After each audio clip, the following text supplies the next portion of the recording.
Praise the lord. ప్రభు అయిన యేసుక్రీస్తుకే మహిమ కలుగును గాక. సామెతల గ్రంథం 10వ అధ్యాయం 7వ వచనాన్ని చదువుకుందాం. నీతిమంతుని జ్ఞాపకం చేసుకొనుట ఆశీర్వాదకరమగును. ప్రభునందు నా ప్రియ సహోదరి సహోదరుడు, ప్రభు అయిన యేసుక్రీస్తును సొంత రక్షకునిగా అంగీకరించి ఆయన యందు విశ్వాసం ఉంచి ముందుకు సాగుతున్న వారిని నీతిమంతులుగా పరిగణిస్తుంది పరిశుద్ధ గ్రంథం. కాబట్టి మనం ఆశీర్వదించబడినట్లు నీతిమంతులని జ్ఞాపకం చేసుకొనుట ఎంతైనా అవసరమైనది. దైవజనులు పాస్టర్ స్టీఫెన్ పాల్ గారు క్రీస్తు ప్రార్థనా మందిరం వ్యవస్థాపకులు. టంగుటూరు అనే గ్రామంలో జన్మించి హైటెక్ సిటీలో పెరిగి అక్కడ ప్రభువుకు పట్టబడి హైటెక్ సిటీ ప్రాంతంలోనే కాదు, బంజారాయిల్స్ లో, గచ్చిబౌలిలో, ఈ 3 ప్రాంతాలు అంత మాత్రమే కాకుండా అనేక ప్రాంతాలు తిరిగి సువార్తను ప్రకటించి దేవుడు ఎలా మార్చాడు అని సాక్ష్యం చెప్తూ దాదాపు 3 సంఘాలు ఇండిపెండెంట్ గా ప్రారంభించి చక్కగా కొనసాగించి జనవరి 20,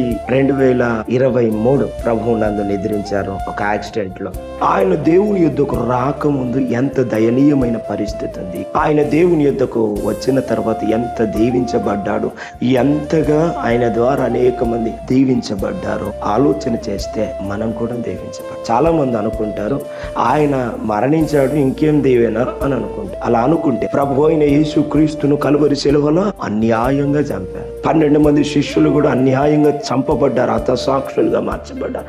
బాప్తిజం ఇచ్చి యోహాను తల తెగిపడే. జడ్జిమెంట్ చేయడం నీ పని నా పని కాదు, దేవుని పని. కానీ ఆయన జీవించిన విధానాన్ని మనం ఆలోచన చేసినప్పుడు, ఆయన ఎలా బ్రతికాడో ఆయన బ్రతుకును మనం చూడగలిగినట్లయితే సమాజంలో సాక్ష్యం లేని పరిస్థితి, తన ద్వారా తన కుటుంబంలో సమాధానం లేని పరిస్థితి, తనలో సమాధానం లేక మద్యానికి బానిసైపోయి ఆ తాగిన బాటిల్లో నమ్ముకొని ఆ డబ్బు ద్వారా మరలా కొనుక్కొని త్రాగే పరిస్థితి, అంతగా బానిసైపోయిన పరిస్థితి.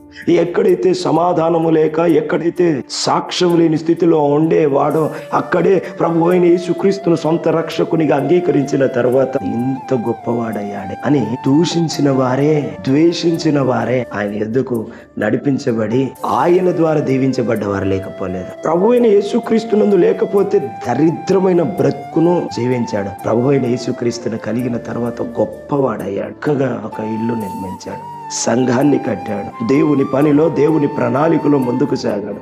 దేవునితో అంటుకట్టుబడితే ఆయన ఆనందించాడు, ఆయన ద్వారా అనేకులు ఆనందించారు. అట్టి కృప దేవుడు మనకు అనుగ్రహించును గాక. Praise lord, may God bless you. Amen.